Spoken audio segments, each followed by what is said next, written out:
Hold it. There. It's going now. So just go around. Let's go around, show the snow, Christmas.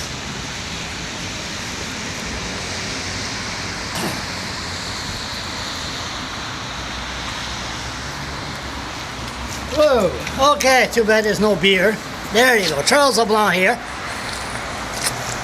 Okay, it's hard to find somebody to hold the camera. I'm gonna, by the way, this could be a little long. What, you want my gloves? If you're cold, let me know. So anyway, I want to talk about an issue that really concerns me. And it's December 22nd or 23rd, 2015. Now, there's one thing that's bugging me, and I just concerns me and bugging me. Hey, I'm French, I don't know how the hell's gonna come up, but I left the soup kitchen yesterday. And then next thing you know, I hear this guy. Usually these people in the soup kitchen, they're outside. They mumble about this, about that.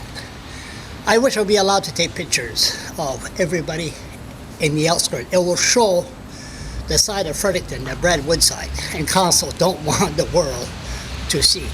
But I hear swearing. It's fucking it, the fucking. And guess what they were talking about? Refugees. And saying, what the fuck? They're gonna pay fucking that. They were angry. Then I was on the street and there's a couple of people confronted me again. Now these people are not educated. And guess what's the name they mentioned? They don't even read the paper. And they mentioned the word Donald Trump. And then I was approached by somebody and said, Charles, I hope you're not mad at me. He said, what? I mentioned you yesterday. I said, what for?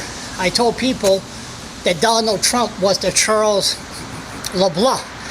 And I say, excuse me, I wish I had the money of Donald Trump. But the bottom line is people start talking about the refugees. They're upset. And I'm confused because you have these political leaders stepping forward, greeting the refugees in the airport, big smile, giving them everything they want. It's like, I know it's a war-torn country, in the cold, be outside, no house. Hey, welcome to Canada. But people say we should take care of our people first before we bring the refugees in. I understand that point. You have, now I contacted somebody that's pretty high up, church and everything, and I said, what am I supposed to say when people confront me on the street, especially the homeless? Are they homeless by choice? Do they want to remain homeless? If they give them a place, $500 a month, how long would they last there? I mean, there's so many unanswered questions. Now, the problem I believe we're having here, of course, my friends, the Fredericton Police Force. I believe the problem is the Fredericton Police Force is there. The less fortunate is there. There's no communication between the cops and the less fortunate. None. The only communication they have is via the courts.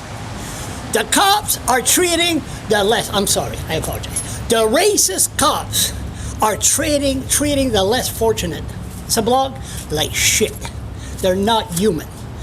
Leanne Fitch stood up in front of council. She says, we need the helmet law.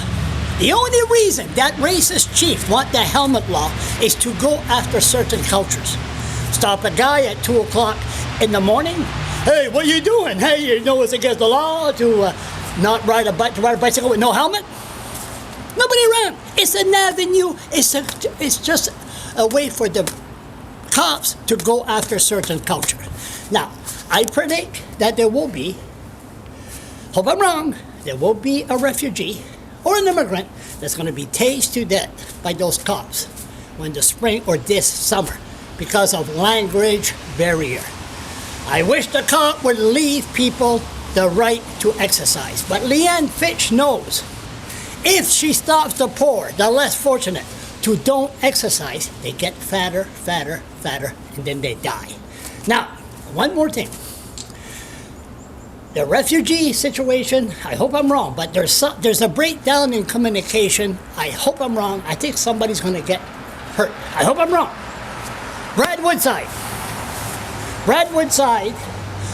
In the next month, he's going to go to court and prove to the world that I'm the blogger, that I'm a pedophile. I put a lawsuit against the city. The city said, well, I'll tell you what, we won't charge you court costs. Like Woodside is going to bring me to court. And that piece of shit, that has got to go in May. He's get me too upset. He's the Stephen Harper of politics. Oh, okay, we'll get to that later. We're going to start a countdown to put down Woodside in May. That's another story. Bottom line here, the refugee situation, I think we're having a big breakdown in communication of what is going on here. Because like I said, cops, less fortunate. Next thing you know, the refugees are welcome. Somebody has to set up a meeting. The cops said they'll go to communities and talk to people. That's not happening. So, I know this rambling that what did I just said? I don't know. You tell me.